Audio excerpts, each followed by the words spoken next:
Bonjour à tous et à toutes. On va commencer puisqu'il est 45. Merci d'être présent à notre atelier comment capter les talents dans vos entreprises. Alors, on voit que dans notre atelier, là, il y a beaucoup de jeunes.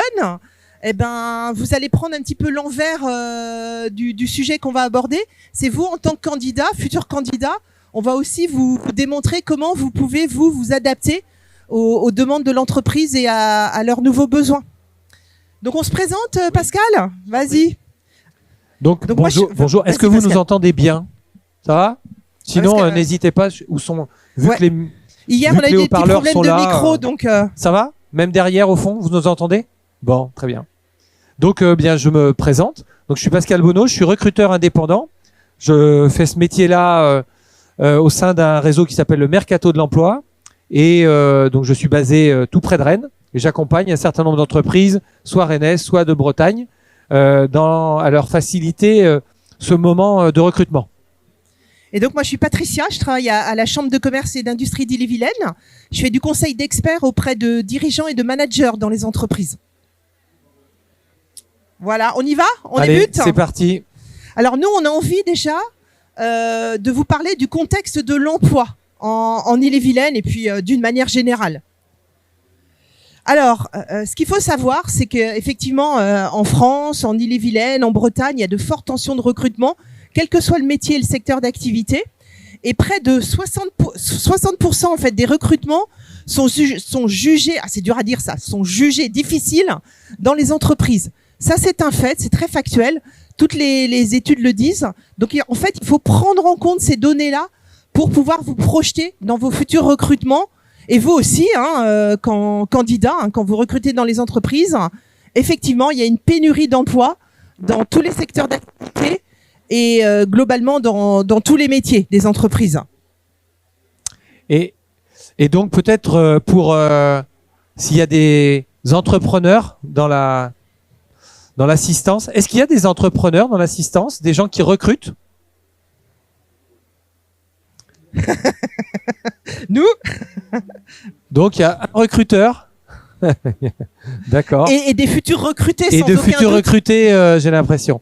Donc en fait, moi quand je rencontre les entreprises, elles me disent mais c'est très très compliqué en effet. Il y a un peu de pénurie. Et pour autant, c'est pas inéluctable. On arrive à recruter. Alors, ce qui est intéressant, c'est de connaître les critères de difficulté. Alors le premier, c'est il y a un nombre de candidats un peu moins fort aujourd'hui que par le passé. Ça, on sait le gérer. Et à la limite, l'entreprise peut être en difficulté, mais par exemple, un cabinet de recrutement comme le mien, on sait gérer ce sujet-là. Par contre, il y a des sujets qu'un entrepreneur peut tout à fait à sa main gérer, et c'est pas inéluctable. On peut agir pour attirer les bonnes personnes. Ce qui est important, c'est de voir un petit peu quels sont les nouveaux critères qui sont clés pour un candidat pour se dire tiens, je vais aller dans telle ou telle entreprise.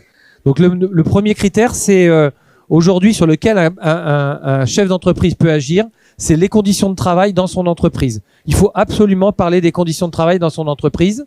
Et le deuxième critère qui peut aider un entrepreneur à recruter, ce sont le sujet de l'image. Quelle est l'image de mon entreprise? Et donc, vous, par exemple, pour un certain nombre quand vous choisissez une entreprise, vous allez être hyper je rejoins une entreprise qui a une belle image. Et donc, si l'entrepreneur n'a pas travaillé son image entreprise dans ses annonces, eh bien, ça nuit à l'attractivité de l'entreprise. Donc, dans les 60% des entreprises qui disent j'ai des difficultés à recruter, c'est hyper important de bien réfléchir à quelles sont les conditions de travail dans mon entreprise et quelle est l'image que mon entreprise donne sur les réseaux sociaux, sur une annonce et tout ça. En fait, l'image, c'est ce qu'on appelle vous connaissez sans doute le principe, c'est la marque employeur, c'est l'attractivité de l'entreprise. Qu'est-ce que je suis, qu'est-ce que je représente en tant qu'employeur vis-à-vis de mes salariés, comment je communique sur les réseaux sociaux, comment je communique en interne, quelles conditions de travail je propose à mes salariés. En fait, c'est tout ça. La marque employeur, moi, j'appelle ça souvent un tabouret à 3 pieds. Il faut que les trois pieds soient bien stables pour que l'image de l'entreprise soit attractive. Et ça parle aussi, et là, c'est un petit peu à la fin, mais on va en parler tout à l'heure, il y a l'accès aussi au lieu de travail. Effectivement, maintenant, en termes de mobilité, on s'interroge un peu plus. Est-ce que j'ai envie de travailler à Fougères? Est-ce que j'ai envie de travailler à Cesson? Est-ce que j'ai envie de travailler à Saint-Germain-du-Pinel? Comment je m'y rends? Est-ce qu'il y a du bus? Est-ce que je peux y aller en trottinette? Et tout ça, en fait, c'est des facteurs qui avant ne posaient pas plus de questions que ça. Mais maintenant, avec un changement un petit peu de vie, l'inflation, le coût du carburant, les candidats se posent beaucoup la question du lieu de travail, en fait, de leur futur lieu de travail. Tout à fait, mais je pense qu'on peut avancer. On va avancer. On va détailler quelques points justement qui facilitent le recrutement pour les entrepreneurs. Et vous, dans la salle, là, les futurs recrutés ou les recruteurs, là, est-ce que vous êtes d'accord en fait avec les chiffres là qu'on vient de présenter? Ça correspond à la réalité de votre entreprise? Bon, bah ça va, on passe. Là, ce qu'on vous propose, c'est qu'on vous a présenté dans un premier temps le contexte général de l'emploi, avec une pénurie de recrutement, une forte tension de recrutement. Et là, en fait, faut mettre en parallèle aussi avec les aspirations des candidats. Pourquoi est-ce qu'il y a des difficultés de recrutement actuellement? En fait, regardez, là, il y a une augmentation de 5% du turnover depuis les 30 dernières années. C'est vrai qu'auparavant, on était assez fidèle à son entreprise. Moi, par exemple, je suis d'une génération où ça fait longtemps que je travaille à la CCI d'Ille-et-Vilaine parce que j'ai un fort sentiment d'appartenance à cette structure. Et je me posais même pas la question de changer de métier tous les 2-3 ans. Maintenant, c'est plus le cas. En fait, au cours de vos études, on vous explique que vous allez changer plusieurs fois de métier. Et ben, dans la réalité, ça s'applique. Et c'est un taux qui est quand même assez important, hein, 5% d'augmentation du taux de turnover. Vous occuperez 13 postes différents au cours d'une carrière. C'est quand même pas rien. Hein. 39% des salariés envisagent de changer de poste en 2022. Je sais pas quel est le taux de 2023, mais il doit être assez similaire. Oui, ça va être pareil. Oui. Voilà, ça doit être assez pareil. Mais sur ces 39%, il y a 47% des salariés âgés de 18 à 24 ans qui envisagent de changer de poste en 2022. C'est énorme comme chiffre. Vous imaginez dans les entreprises où nous, on prône une réflexion sur comment fidéliser les salariés. Il y a là les chiffres qui, voilà, ça calme parce qu'effectivement, la fidélisation, le sentiment d'appartenance à l'entreprise, le fait de rester longtemps dans un même métier, dans une même structure, n'est plus, comment je pourrais dire ça, n'est plus... Mais en fait, c'est plus dans les c'est plus dans l'air du temps, en fait. C'est plus dans les pratiques. C'est plus dans les pratiques, ouais, du salarié.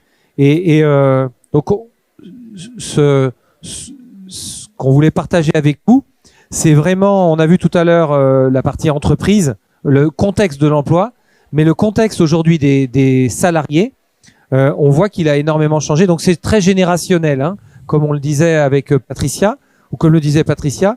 Il y a eu des générations de gens avec une très fort attachement à l'entreprise, et puis on voit que ça évolue très fortement et qu'il y a, alors c'est aussi lié au contexte de l'emploi, hein. Plus c'est facile de changer d'emploi et naturellement plus il y a de turnover. Après, ce qui est important pour quelqu'un qui recrute, en fait, c'est de connaître un petit peu les critères, quels sont les poids, qu'est-ce qui fait que les gens ont envie de changer et qu'est-ce qu'un salarié ou qu'un candidat recherche dans un nouvel emploi. Et donc, moi, souvent, quand je fais des recrutements, quand je discute avec, une fois que j'ai vu l'entreprise, bah après, j'ai un certain nombre de candidats que je rencontre. Et ce qui ressort de ces rencontres-là, en fait, c'est ce que je vous ai partagé là. C'est-à-dire que on voit que l'importance du salaire, on le verra, on aura même un slide là-dessus, mais le salaire n'est plus le critère numéro 1, alors qu'il l'a été pendant des années et des décennies. Donc ça, c'est le premier point. Même si ça reste important quand même. Même si ça reste important, on le verra quand même tout à l'heure. Le deuxième, c'est la recherche d'indépendance. Il y a cette volonté aujourd'hui OK, j'ai besoin d'être accompagné par l'entreprise, j'ai besoin qu'elle m'accompagne dans ma montée en compétences, mais j'ai besoin d'une certaine forme d'indépendance dans la manière de réaliser mon travail. Et donc, ça, c'est important. Le petit chef ou le petit manager qu'on appelle fait du micromanagement, c'est que tous les jours, il est derrière le candidat, derrière le salarié. Ça, c'est rédhibitoire. C'est-à-dire que la personne, elle peut d'avoir été recrutée, mais elle peut ne pas rester dans l'entreprise. Il y a aussi ce sujet-là, c'est pour fidéliser. Il faut pas faire de micromanagement, donc il faut travailler l'indépendance, l'autonomie de ses salariés. Il y a le sujet du sens, en fait.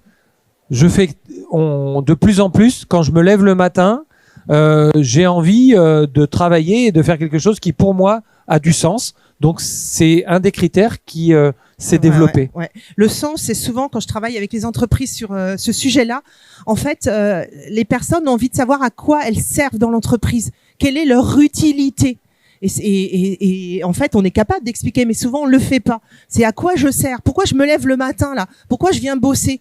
Et si on a l'impression que finalement, on s'ennuie un peu, que effectivement on fait plutôt du micromanagement, et qu'on manage plutôt par l'erreur et pas par l'encouragement et la bienveillance, au bout d'un moment ça perd un petit peu de sa matière. Mais ça c'est facile, ça se travaille en fait, ça se travaille et ça se communique.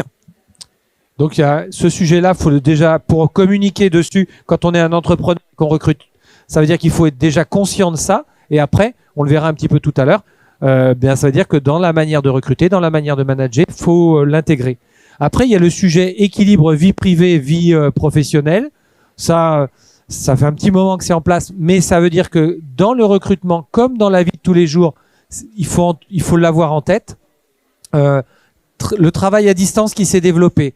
Une entreprise, alors quand le métier est compatible avec du télétravail, une entreprise ou un métier compatible avec du télétravail qui dit non, moi, il est hors de question que je mette en place le télétravail, clairement, le recruteur, il se tire une balle dans le pied parce que aujourd'hui, eh bien, il y a eu une très très forte accélération, bien sûr, avec la pandémie, mais aujourd'hui, quand le métier est éligible au télétravail, c'est important que le chef d'entreprise ou la chef d'entreprise ait intégré cette donnée-là dans le fonctionnement de son entreprise et soit capable d'en parler. Et puis, ce que l'on voit, c'est que aujourd'hui, lié à certainement l'équilibre vie privée, vie professionnelle, l'éloignement des grandes villes est parfois recherché par les candidats. Si on habite, je sais pas moi, à Fougères ou à Plélan-le-Grand, eh bien, on va peut-être aller privilégier un travail dans ces zones-là pour éviter le domicile-travail trop important. Auparavant, le fait de travailler dans une grande ville était considéré comme un must, comme vraiment un point très valorisant. C'est plus le cas. Et typiquement, moi, quand je passe une annonce pour aider une entreprise à recruter, je me questionnais avant sur est-ce que je mets Rennes ou est-ce que je mets Plélan-le-Grand. Et aujourd'hui, je mets Plélan-le-Grand. Alors qu'il y a quelques années, on aurait peut-être mis plutôt Rennes parce que finalement, en mettant Plélan-le-Grand, eh bien, je viens adresser toutes les personnes qui habitent dans un rayon de 30 km autour de cet endroit. Et finalement, c'est plus important que de mettre Rennes dans une annonce. Voilà. Ouais, puis là, tu mets le point sur un point important. C'est qu'en fait, ça se travaille aussi l'attractivité du territoire. Faut expliquer en fait pourquoi votre entreprise s'est installée peut-être historiquement à cet endroit et quels sont les avantages de travailler dans cette commune, dans cette région, sur ce site-là. Et vous avez déjà du contenu en fait au sein de votre entreprise, mais la plupart du temps vous ne l'utilisez pas suffisamment. Mais rendre son territoire attractif, c'est pareil, ça se travaille et ça se communique.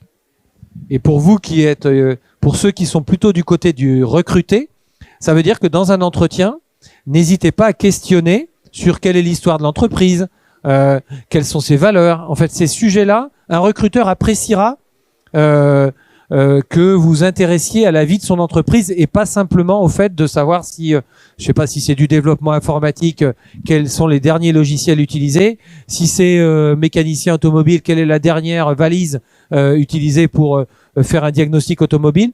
Ça, c'est le métier, c'est intéressant d'en parler, mais c'est important de s'intéresser à l'histoire de l'entreprise. Et pour le recruteur, c'est important de raconter l'histoire de son entreprise. En fait, quand on travaille sur la marque employeur, Pascal, souvent on leur dit racontez-nous votre histoire. Oui. Parce que c'est ça en fait la marque employeur. C'est pas du blabla et des beaux mots, des belles valeurs, esprit d'équipe, engagement, je sais pas quoi dire. C'est souvent ces mots-là qui ressortent, mais c'est souvent ces mots-là. Moi, je trouve qu'ils sont un peu vides de sens. Et moi, je préfère que les entreprises travaillent réellement sur comment ça se passe, comment ça se vit chez moi là, qu'est-ce qui se passe chez moi, je suis quoi moi comme employeur. Et ça, c'est un discours, je trouve en plus que les candidats reçoivent Ils n'ont pas envie nécessairement qu'on leur fasse plaisir et qu'on leur dise que mon entreprise, tout va bien, c'est les bisounours. Non, il y a des choses tout ne va pas toujours bien dans une entreprise, mais il faut pouvoir l'expliquer. Et effectivement, quelquefois, ah bah non, je viens pas bosser dans votre entreprise parce que c'est trop loin et moi j'ai pas de voiture. Ok, mais moi j'ai mis en place un système de covoiturage avec une petite application là sur le téléphone et tous les salariés, vous pouvez vous inscrire et les salariés jouent le jeu et en fait ils font du petit ramassage de salariés et ils viennent tranquillement et de manière sereine à l'entreprise. Faut pas hésiter à poser les bonnes questions en fait. On continue ? Voilà un petit peu les critères qu'on voulait vous partager. On peut continuer. Justement, c'est ce que. Oui, en fait, c'est une bonne, peut-être une bonne conclusion de tout ce qu'on vient de voir là depuis tout à l'heure. Donc pendant très très longtemps, le numéro 1 et de loin, c'était la rémunération. Et vous voyez que c'est passé, alors à un point près, mais c'est quand même hyper important. Hein, c'est passé derrière le sujet de la distance domicile-travail. Ça, c'est, on va dire, le slide théorique qui vous raconte ça, mais moi dans ma vraie vie de recruteur, et puis Patricia c'est pareil, c'est une vraie question qui est posée, et ce sujet du domicile travail, alors c'est pas que le coût du carburant, c'est le temps qu'on passe dans sa voiture, c'est la facilité que l'on a après-demain, je sais pas s'il y a des enfants, s'il y a des choses comme ça, à gérer sa vie, et on parlait d'équilibre vie privée, vie professionnelle, donc faut en être conscient. Et le sujet du covoiturage, le sujet il y a peut-être des réseaux de transport. De l'organisation du travail aussi, la flexibilité. Oui. On parle de la semaine à 4 jours dans certaines entreprises. Alors c'est un sujet effectivement qui se questionne beaucoup, parce que toutes les entreprises ne peuvent pas passer à 4 jours. Il faut réfléchir en termes de productivité et de rentabilité. Mais voilà, c'est des réflexions, c'est la flexibilité des horaires. Moi, je vais vous donner un exemple concret. À la Hélène, on a souvent des problèmes. On est 2 avenue de la préfecture là, et tous les matins, mais c'est un bordel sans nom au niveau des rocades. Et on était tous un peu stressés. La vie est arrivée avant l'heure dite. Et notre employeur a réfléchi en fait à une flexibilité à l'arrivée. Et en fait, il nous autorise à arriver. À ne pas nous stresser parce que effectivement sur la rocade c'est bouché. Je vous promets, tout le monde joue le jeu, on n'arrive pas à 10h ou à 11h, mais ça nous a permis de souffler, nous dire on n'a pas besoin de speeder là tous les matins, de partir 1 heure à l'avant. On sait que si on arrive un petit peu en retard, il se passera pas grand-chose, mais par contre à nous de gérer, on est autonome, à nous de gérer notre temps de travail dans la journée. Et rien que le fait de l'avoir dit, de l'avoir autorisé, on a soufflé. Vous voyez, c'est des petits exemples tout simples qui peuvent se mettre en place de manière très facile. Je papote. On vous a parlé du contexte de l'emploi, on vous a parlé des attentes des candidats, on vous a parlé aussi du top 3 des exigences maintenant des candidats. Il faut vraiment le prendre en compte. Moi, je dis souvent que le train, il est déjà parti. Et ceux qui sont restés sur le il est plus content de monter dans les wagons parce que vraiment il y a des choses à faire toutes simples. On peut commencer sa marque employeur et son attractivité à tout moment, mais il faut le prendre ce train. Pascal, dis-nous tout. Alors ce qu'on peut observer aujourd'hui sur une annonce, quand on passe une annonce pour recruter, et puis vous me direz si vous partagez ou pas pour ceux qui les lisent, mais en fait il faut que l'annonce elle soit courte, elle soit percutante en intégrant les sujets qu'on a évoqués tout à l'heure, les sujets d'équilibre sur les différents critères. Et il faut savoir que en moyenne, quelqu'un qui lit une annonce, il la lit pour savoir si ça va l'intéresser ou pas, il la lit en 3 minutes. Et donc, ça veut dire qu'en 3 minutes, il y a un premier passage. Ça ne veut pas dire qu'il y reviendra pas après et qu'il prendra 10 minutes pour la lire. Mais je l'observe, le premier passage dans Hello Works, Indeed, toutes les plateformes qui vont bien, c'est 3 minutes de lecture. Et est-ce que ça attire mon attention ou pas? Et après, deuxième passage, qui là peut prendre 10 minutes, un quart d'heure, mais le premier passage, il est clé. Et donc, pour un recruteur, si ce premier passage, si le début de l'annonce ne donne pas envie de venir, s'il n'intègre pas les quelques critères dont on a parlé tout à l'heure, ça veut dire que l'annonce peut être assez rapidement zappée. Zappée, ouais. Et donc ça, c'est le premier sujet. Comment vous appelez ça là sur Systock? Comment vous dites là quand vous passez vite fait là j'ai oublié. Voilà, c'est ça. L'entreprise est scrollée, c'est ça, on peut dire ça? Et puis surtout, Pascal, maintenant, voilà. Le recrutement, c'est ça. Elle est belle ma photo. C'est ça, c'est sur un smartphone ou sur le téléphone quoi. Nous on a été biberonnés aux annonces papier sur des revues spécialisées, mais maintenant c'est ça. Ouais. Donc vous imaginez à quel point ça peut aller vite. Donc ça veut dire que un employeur, il va travailler sur les annonces, sur les plateformes, mais ça veut dire que s'il a la possibilité d'avoir un Facebook, d'avoir un LinkedIn qui parle des annonces, eh bien, mais très court, hein. Il dit voilà, je suis paysagiste, en ce moment, je recrute à tel endroit. Je suis une petite entreprise de développement informatique, je recrute quelqu'un dans la cyber à tel endroit, et c'est pas tout, je recrute. Mais venez chez moi parce que on est une petite équipe, on est 5, c'est dynamique et on aura plaisir à travailler ensemble parce qu'il y a de la convivialité. Ces sujets-là, il faut que ça soit court, mais dans un réseau social. Alors les réseaux sociaux autour de l'emploi, il y a Facebook qui reste quand même important. Ouais, il y a le Bon Coin aussi qui peut être utilisé pour certains métiers et ça marche parfois. Tout à fait. Donc voilà. Donc nous souvent le travail qu'on fait en fait, faut arrêter d'imaginer qu'on fait son annonce, on y a passé du temps, elle est toute belle et puis vlouf, on la met sur tous les réseaux sociaux. Ah mais pas du tout. Faut adapter en fait la diffusion de votre annonce à votre public et aux réseaux sociaux parce que tous les réseaux sociaux ne correspondent pas à tous les emplois. Donc c'est un petit travail de réflexion pour bien cibler en fonction de la tranche d'âge, en fonction du métier que vous proposez. Donc c'est plus comme avant où finalement c'était assez facile. On avait une belle annonce, on la diffusait, allez hop, on va voir comment ça retombe. Souvent ça retombe pas parce qu'en fait il faut mener une petite réflexion. Il faut bien adapter la recherche au réseau et ça c'est plus percutant. Donc c'est un petit travail de réflexion pour regarder les différents job boards et la manière dont vous pouvez les travailler, mais il faut personnaliser en fait votre recrutement. J'ai accompagné une entreprise qui était un peu en difficulté de recrutement. Ce qu'ils ont fait dernièrement, alors là c'est super, ça cartonne, c'est en fait sur l'annonce réseaux sociaux sur les réseaux sociaux, pardon.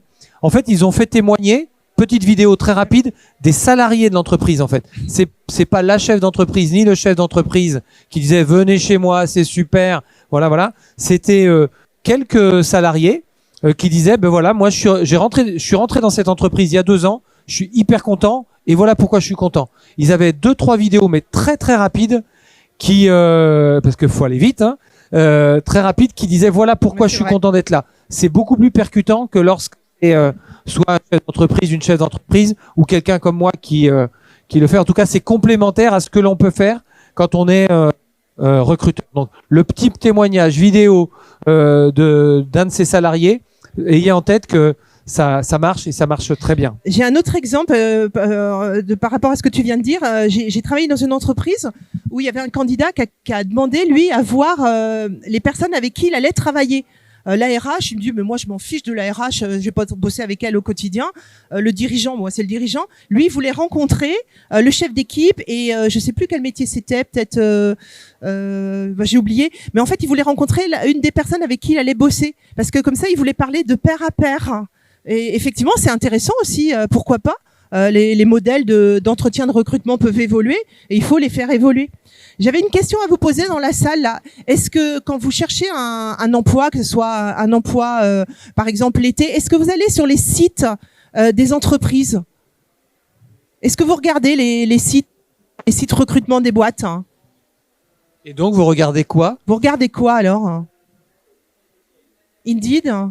Les plateformes? Ouais, les plateformes, Indeed, tous les job boards. Ouais. Ouais, les sites de recrutement, non, parce que nous, vous regardez quoi? Vous n'avez peut-être pas commencé à regarder. On incite les boîtes à avoir des sites de recrutement et merde, ça marche pas. Oui. Indeed, Hello Work. Insta. Ouais. D'accord. Et les réseaux, ce qui se passe sur les réseaux sociaux, les Facebook des boîtes, si par exemple, non. Ouais, non, pas plus que ça.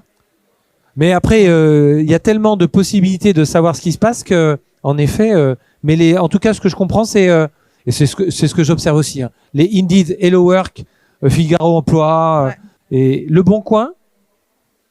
Vous auriez pensé au Bon Coin, tout le monde y pense pour acheter une voiture, mais pour les emplois, ça marche aussi.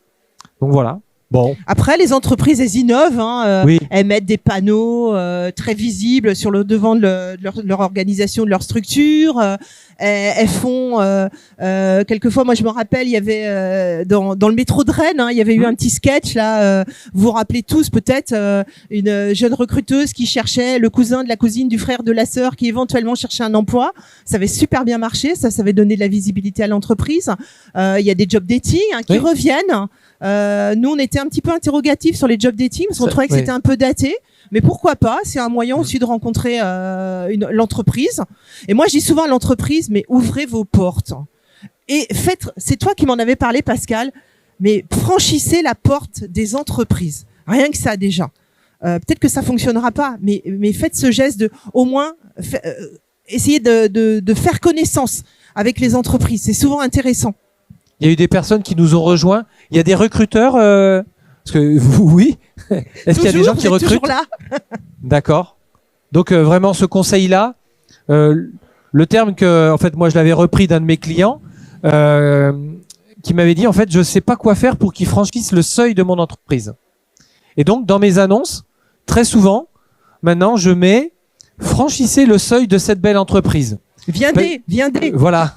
Et en fait, c'est ce qui est parfois compliqué, c'est de faire franchir le seuil, parce qu'après, quand c'est une belle entreprise, bah après c'est le job, c'est un peu mon job, mais c'est beaucoup le job aussi du chef d'entreprise ou du chef d'équipe que de bien présenter son entreprise avec les critères qu'on a vus tout à l'heure. Et puis surtout, moi je vais vous donner un conseil que je donne systématiquement. Soyez comme vous êtes en fait dans les boîtes. On n'est pas là pour vendre du rêve. Et les candidats, ils veulent pas du rêve, ils veulent une réalité. Et en fait, faut montrer l'entreprise telle qu'elle est. Il y a des petits défauts, il y a plein de belles choses qui s'y passent, mais faut tout montrer, mais expliquer. Et il n'y a pas de bonnes et de mauvaises entreprises. Il y a des entreprises avec des hommes et des femmes, et tout s'explique. Tout, si on arrive bien à communiquer, ça s'explique de manière très claire. Et un candidat, il est intelligent, il saura comprendre un petit peu comment ça se vit dans l'entreprise. Je te propose qu'on avance. Oui. On va passer sur un cas concret. Parce qu'effectivement, là, on vous a donné un petit peu les bases pour attirer les candidats dans une entreprise. Et vous, candidats, pour y aller, réfléchissez un petit peu aussi à tout ça. Et là, on va essayer de vous donner un exemple concret. Pascal, lui, veut recruter un... C'est quoi que tu recrutes? C'est un mécanicien? Un mécanicien. Allez, Zou, comment tu ferais si tu devais recruter un mécanicien, là? Eh bien, je ne ferais pas ça. Donc ça, c'est l'annonce... Alors, il y a tout, hein. Ça décrit de manière très technique ce qu'on attend, les compétences attendues, être capable de poser un diagnostic, faire les réparations, les avantages, un salaire très compétitif. Donc, on va dire, il y a tout dans cette annonce-là. Il y a tout, mais il n'y a pas ce qu'on a dit tout à l'heure. Vous auriez envie de postuler là, avec cette annonce-là? Peut-être. Il y a des mécaniciens ou pas? Mais en tout cas, c'est une annonce classique, qui est propre, qui est claire. C'est clair, c'est très concis, mais ça ne déclenche pas l'envie d'y aller dans un contexte où il y a aujourd'hui il y a beaucoup d'emplois et moins de candidats. Donc, ce que je te propose, Pascal, c'est que tu nous expliques comment toi, tu pourrais travailler cette annonce. Qu'est-ce qu'il faudrait pour qu'elle devienne un peu plus waouh et un peu plus fun? Ben, en fait, j'irais y mettre... Déjà, faut savoir qu'il faut s'interroger. Donc, la première chose que je fais quand je fais un recrutement avec une entreprise, c'est je vais passer un peu de temps, au moins 2-3 heures dans l'entreprise. Alors, comme tu le disais tout à l'heure, rencontrer le chef d'équipe, qui est le manager, qui va manager réellement le ou la manager, qui va manager les personnes qui vont être recrutées, quel est le contexte dans l'entreprise, les faire parler sur, là, en l'occurrence, le mécanicien. Il y a des questions assez simples, donc ça va peut-être... c'est très trivial, mais quand il arrive le matin, on prend le café, les gens il y a un endroit où les gens prennent le café ensemble ou pas? Les tenues, chacun lave ses tenues ou c'est l'entrepreneur qui tous les soirs prend toutes les tenues de ce métier-là, les nettoie. Le lendemain, il y a des tenues propres. Quand la personne arrive, est-ce qu'elle va être bien accueillie ou est-ce qu'elle va arriver comme un chien dans un jeu de quilles? Il y a des entreprises aujourd'hui qui recrutent, qui j'ai vécu dernièrement dans le domaine du poids lourd. Ils ont donné les clés du camion, ils ont dit ben voilà, tu commences ta tournée, c'est ça. Aucun accueil le jour où la personne est arrivée, ce qui fait que 3 jours après, la personne me disait Donc, je l'avais pas accompagné sur cette entreprise, sinon ça serait pas passé comme ça. Mais elle me disait, moi, c'est sûr, dans 2-3 jours, je suis parti. Parce que, en fait, il n'y avait pas la notion d'accueil. Comment j'accueille la personne? Donc, dans l'annonce, il faut parler de ça. C'est les conditions de travail, comment la personne est accueillie. Et puis, quand on rentre dans une entreprise, c'est pas pour rentrer avec des compétences et puis se dire, pendant 5 ans, je vais rien faire, je vais rien acquérir comme compétences. Donc, il faut que l'entrepreneur parle dans son annonce de comment est-ce qu'il a prévu d'aider à développer les compétences des personnes. Et quel que soit le métier, que ça soit un métier qualifié, non qualifié, qualifié, cadre exécutif, il faut absolument parler de ces 3-4 sujets-là. Ouais, faut avoir envie de se projeter un petit peu dans l'entreprise, mais même dès le début, de se dire ok, je suis arrivé, je rejoins. Souvent, on recrute, on est super content, mais alors là, accueil, intégration, fidélisation. Il y a un petit peu de boulot quand même, voilà. Parce que on met tout de suite la personne en poste en disant faut que ça soit rentable. Non, l'individu a besoin de se rendre compte qu'on s'occupe de lui à titre individuel, qu'il n'est pas un pion en fait dans l'entreprise. Et beaucoup n'y pensent pas ou n'y pensent pas suffisamment. Je te propose qu'on voit l'annonce un petit peu rewhitée. Ouais. Avec les mots-clés. Voilà donc, ce que ça donne. C'est un petit peu plus long, donc ça veut dire qu'il faut que l'entame de l'annonce attire. Donc, c'est du bienvenu. Alors, dès le début, il faut utiliser des mots qui vont dire, en fait, travailler dans cette entreprise-là, c'est passionnant. Donc, faut quelque part parler et il faut pas hésiter à le faire. Mon garagiste, là, c'est un métier de passion, souvent, le mécanicien, parce qu'on aime faire un diagnostic, on aime satisfaire le client.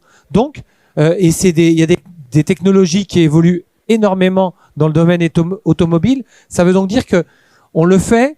Les gens que je connais qui font ce métier-là ne se lèvent pas le matin en disant oh là là, je vais m'ennuyer toute la journée. Non, parce que il y a, je vous dis, du diagnostic, essayer de trouver la panne, essayer de la réparer et satisfaire un client à la fin.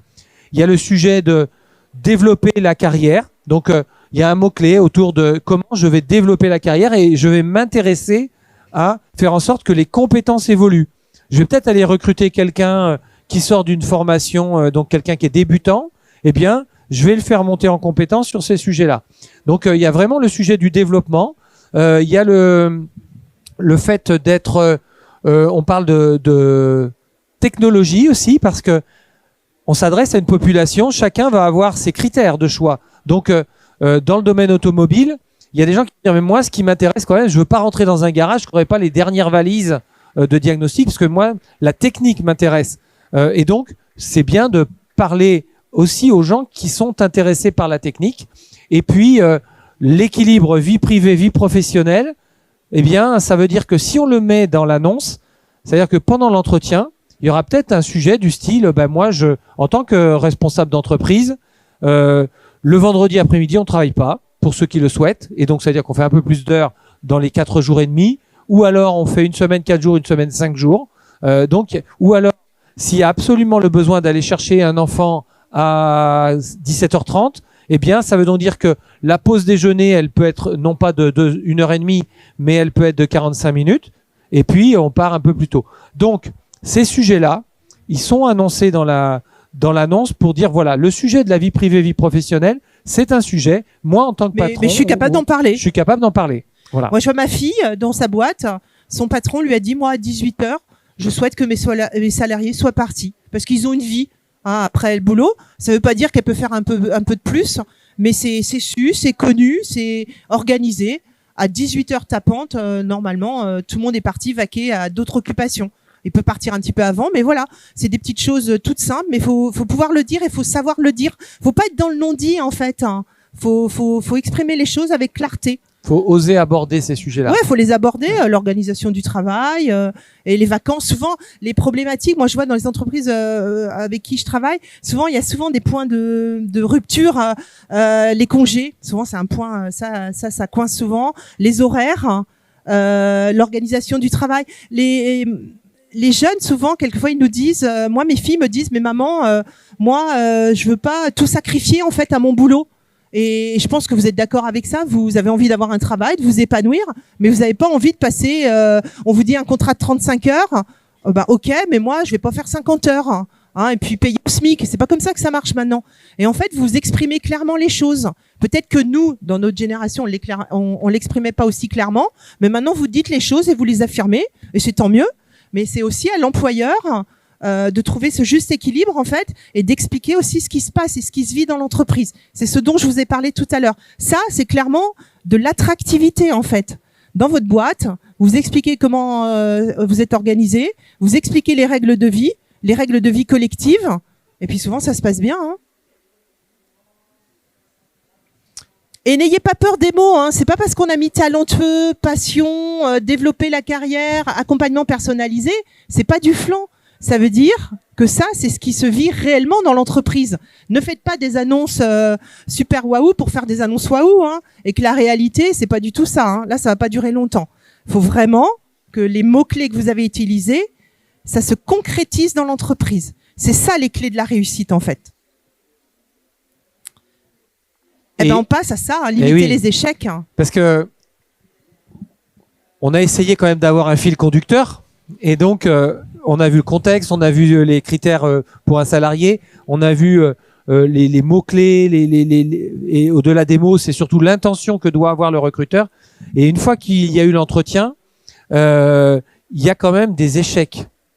Et les échecs pour un entrepreneur, ça coûte très cher en fait. La moyenne d'un échec de recrutement en France, le coût d'un échec de recrutement, c'est 45 000 euros. Donc quand on est entrepreneur, 45 000 euros, c'est tout compris. On a payé quelqu'un qui a peut-être pas délivré, ça a pu mettre une mauvaise ambiance dans la boîte, ça ternit l'image employeur, parce que cette personne peut aller dire cette boîte elle est nulle, surtout n'y va pas.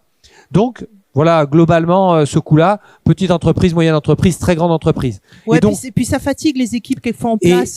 Et on a passé beaucoup de temps. Donc, il faut savoir que l'échec de recrutement, c'est sur la partie métier, c'est très très faible en fait. C'est juste 11%, des gens qu'on aurait recrutés. C'est peu, C'est très très peu. Donc, il y a très très peu d'échecs de recrutement liés au fait que on recrutait je sais pas moi, un commercial ou quelqu'un qui fait du conseiller client, de relations clients, et qui aurait été mauvais dans la maîtrise des techniques commerciales, ou qui aurait été mauvais dans la partie, je sais pas, réparation d'une automobile ou couverture ou voilà.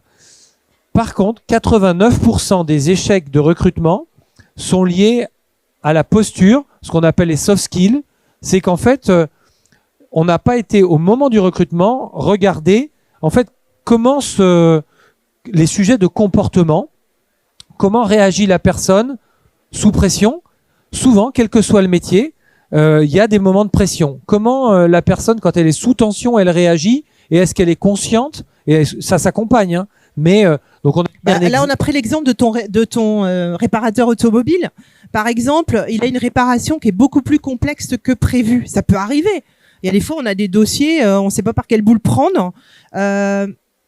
Et par exemple, il se rend compte qu'il va pas terminer sa réparation à temps et que le client va pas récupérer son véhicule. Vous, en tant qu'employeur ou en tant que collègue, comment vous allez réagir en fait? Qu'est-ce qui va se passer? Est-ce que vous allez les laisser se dépêtrer tout seul dans sa mouise là et dans son cambouis? Ou est-ce que vous allez engager quelque chose? Est-ce que vous allez l'entraider? Comment vous allez prendre et recevoir tout ça? En disant moi je l'ai recruté, c'est un expert, il doit savoir réparer. C'est important dans le recrutement. Moi, c'est une question là que j'ai posée, donc j'ai fait un copier-coller la question que j'avais posée au candidat mécanicien. Je voulais savoir en fait, est-ce que c'était quelqu'un, et ça aurait pu être un ingénieur en télécom, c'était pareil. Comment il réagit s'il se rend compte qu'il va pas être capable de délivrer le travail attendu. Donc il y a ceux qui restent dans leur coquille et puis qu'osent pas aller voir un collègue, un responsable d'équipe, un patron ou une patronne. Et donc ce que je voulais savoir là, c'est vous êtes en difficulté, vous faites quoi? La bonne réponse, qu'il y a quand même une bonne réponse à cette question-là, oui, quand même, c'est je vais chercher de l'aide à côté. Moi, c'est ce que je voulais juste savoir. Après, que j'aille chercher de l'aide auprès d'un collègue, que j'aille chercher de l'aide auprès du responsable d'équipe, parce que là, quelque part, il est 16h, à 17h30, le client vient chercher sa voiture, donc il faut surtout pas rester dans son coin, il faut très très vite aller voir le responsable d'équipe, parce que on va rappeler vite le client à 16h30, on va lui dire ben voilà, on a découvert il y avait une problématique qu'on n'avait pas vue, votre voiture on peut pas vous la rendre ce soir. Donc il faut très très vite aller vers le client, et c'est ça le sujet, c'est comment je reste pas dans ma coquille et comment je vais chercher de l'aide. Et surtout ça, pour moi, ça interroge la culture d'entreprise. Ça veut dire que ça, faut l'avoir développé auparavant. S'il y a des boîtes où chacun travaille en silo, chacun dans son coin, et viens pas me demander de faire ton boulot à ta place. Mais si vous avez travaillé vos valeurs, votre culture d'entreprise, et que l'entraide est un mot-clé, enfin, est un concept clé, ça doit se vivre dans l'entreprise. Et en fait, la personne, le nouvel arrivant saura, parce que ça se voit assez vite, quand on est salarié, on voit comment ça se vit. Et le salarié saura, le nouveau candidat saura qu'il a la capacité d'aller voir telle ou telle personne, quelle que soit la personne, et d'aller trouver de l'entraide et de l'aide. Mais ça se cultive. C'est pas spontané, c'est pas inné. C'est la même chose pour les apprentis, pour les stagiaires, les apprentis. Il faut bien les accueillir. Ce sont peut-être de futurs salariés. Quand on prend des stagiaires ou des apprentis, on prend le temps de les intégrer, on prend le temps de les accompagner. Ce sont peut-être des salariés en devenir. Donc ça aussi, ça se travaille et ça se réfléchit en amont. Et donc pour conclure, par rapport à tout ce qu'on s'est dit là, quand on est recruteur, en fait, on a proposé 3 questions indispensables à se poser. C'est se poser la question, mais pourquoi le candidat viendrait dans mon entreprise ? Et donc, c'est ce qu'on disait tout à l'heure. Quelles sont les valeurs, en quoi mon entreprise elle est intéressante à rejoindre ? Il faut se poser les questions. Ces questions-là, donc on a dit tout à l'heure par rapport aux critères de choix d'un candidat. Est-ce que j'ai un sujet de technicité ? Est-ce que j'ai un sujet d'entraide ? Est-ce que j'ai un sujet il fait bon vivre dans mon entreprise parce qu'il y a de l'entraide, il y a de la convivialité ? C'est des sujets qu'il faut avoir adressés quand on passe une annonce et après, quand on se retrouve face à un candidat. Il y a le deuxième sujet qui est je me suis préparé, je me suis posé la question de l'intégration. Comment je l'accueille ? Est-ce que j'ai identifié la personne qui le lundi matin, lorsque la personne rejoindra mon entreprise, l'accueillera ? C'est pas toujours le responsable de l'entreprise ou la responsable d'entreprise. Ils peuvent être pris sur des chantiers, en réunion client, mais il faut absolument avoir identifié la personne qui l'accueillerait. Et j'ai même été dernièrement dans une annonce jusqu'à mettre c'est Madame X, ou j'ai même mis le prénom, qui vous accueillera le jour où vous rejoindrez cette entreprise. Au moins, c'était clair. On savait qui allait rejoindre, qui allait accueillir, qui allait intégrer. Vous savez, moi je dis souvent, une personne, elle est bien intégrée dans l'entreprise quand elle est autonome, quand elle a bien compris quel était son rôle, quand elle a bien compris l'organisation et le fonctionnement de l'entreprise. Ça se calibre pas en temps, en 2-3 jours. C'est pas comme ça que ça marche. Il y a des personnes qui vont être très autonomes, qui vont tout de suite prendre le truc. Et effectivement, en quelques jours, ça va être fait. Des personnes qui vont avoir besoin d'un peu plus de temps. Qu'importe. Le tout, c'est qu'elle soit bien intégrée, bien accompagnée. Et c'est pour ça qu'on parle aussi de recrutement un peu plus personnalisé qu'auparavant. Avant, on était recruté et pouf, débrouille-toi, et puis t'apprenais un peu sur le tas. Non, c'est pas comme ça qu'on intègre un collaborateur. Faut lui laisser du temps, quelquefois. Et ce temps-là, il est précieux. Et si la personne reste, vous avez tout gagné. Et puis le dernier point, c'est avoir en tête que il y a ces 2 phases. Première phase, 3 minutes. Donc, ça veut dire que l'annonce, elle est obligatoirement captivante sur les 2 premières lignes. Et ça, il faut l'avoir en tête quand on publie une annonce. Il faut que l'entête soit captivante. Et après, on peut mettre plus loin. Vous voyez, celle que je vous proposais, on peut pas en 2-3 lignes simplement décrire tout le poste de l'entreprise. Mais ça, c'est pas gênant. Après, on fait plus long, on décrit les éléments clés dont on parlait tout à l'heure avec Patricia, mais avoir en tête que ces 2-3 minutes, ça zappe à mort. Et donc, il faut être capable de retenir l'attention. Et donc, si on adresse, quand on est recruteur, c'était plutôt un slide pour les recruteurs, si on adresse ces 3 points-là, on se donne des chances un peu plus fortes de pouvoir recruter. Et il n'y a aucune entreprise aujourd'hui, il n'y a aucun métier sur lequel on ne peut pas recruter. Non, je pense qu'on peut recruter sur tous les métiers. Voilà. Il y a un petit travail de fond à faire quand même. C'est pas négligeable pour les entreprises parce qu'il y a un changement de paradigme, mais ça se fait, ça se travaille, ça se construit dans le temps. parce qu'effectivement, on peut pas d'un coup de baguette magique là définir toute sa culture, toutes ses valeurs, revoir toutes les annonces, revoir tous les postes. Mais c'est un travail qui se fait. Et n'hésitez pas à associer les salariés de votre entreprise. Hein. Souvent, vous n'êtes pas toujours. C'est pas que les services RH ou la direction hein, qui doivent être à la manœuvre. N'hésitez pas à faire des petits groupes de travail avec les collaborateurs, parce que souvent ils ont des bonnes idées. Et puis en plus, ça favorise la cooptation dans l'entreprise, parce que quelquefois une personne qui est bien dans son boulot, elle peut donner envie à d'autres personnes de venir y travailler. Et ça fonctionne pas mal aussi en termes de réseau. Voilà, je pense qu'on est arrivé au bout de notre atelier. Est-ce que vous avez des questions par rapport à ce qu'on a dit, des demandes de précision, des sujets qu'on n'aurait pas abordés? Tout était nickel? Bah écoutez, merci à vous de votre présence, votre écoute. Ici. Merci à vous en tout c'est cas. Gentil. Et bonne chance dans vos futurs recrutements des deux côtés, que vous soyez recrutés ou recruteurs. À bientôt.